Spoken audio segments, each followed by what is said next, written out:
আমরা অনেকেই কম বেশি নুডলস খেতে খুব পছন্দ করি। এগ, চিকেন, নানান রকমের সস দিয়ে আর একটু অয়েলি টাইপের নুডলস খেতে সবারই ভালো লাগে, কিন্তু এই নুডলসটা একদম অন্য রকমের আর খুব হেলদি। যারা বডি ফিটনেস বা হেলদির জন্য খেতে চান এই নুডলসটা একবার বানিয়ে খাবেন। যত রকমের ভেজিস আছে বাড়িতে ব্যবহার করবেন। আমি এখানে সয়াবিন আর পানিরটা ব্যবহার করেছিলাম, আর কিছু মটরশুঁটি ছিল সেটাও ব্যবহার করেছিলাম। আমার কাছে ক্যাপসিকাম ছিল না তাই আমি ব্যবহার করতে পারিনি।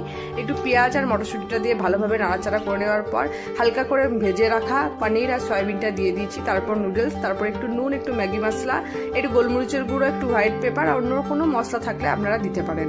এই নুডলসটাতে আমি কোনো সস ব্যবহার করিনি, কারণ এটা হেলদি প্রসেসে, তাই কোনো আমি সস ব্যবহার করিনি। ওপর থেকে একটু ধনেপাতা ছড়িয়ে নিলাম। আর আরেকটু টেস্টটাকে ব্যালেন্স করার জন্য আপনারা এখানে বাটারও ইউজ করতে পারেন। আমি বাটার ইউজ করি, যেহেতু হেলদি তাই বাটারটা ইউজ করিনি। খেতে তো খুবই ভালো হয়েছিল, আপনারা এটা বাড়িতে একবার ট্রাই করে দেখবেন। হেলদি কম, টেস্টি বেশি হবে, 100% গ্যারান্টি দিলাম আপনাদের।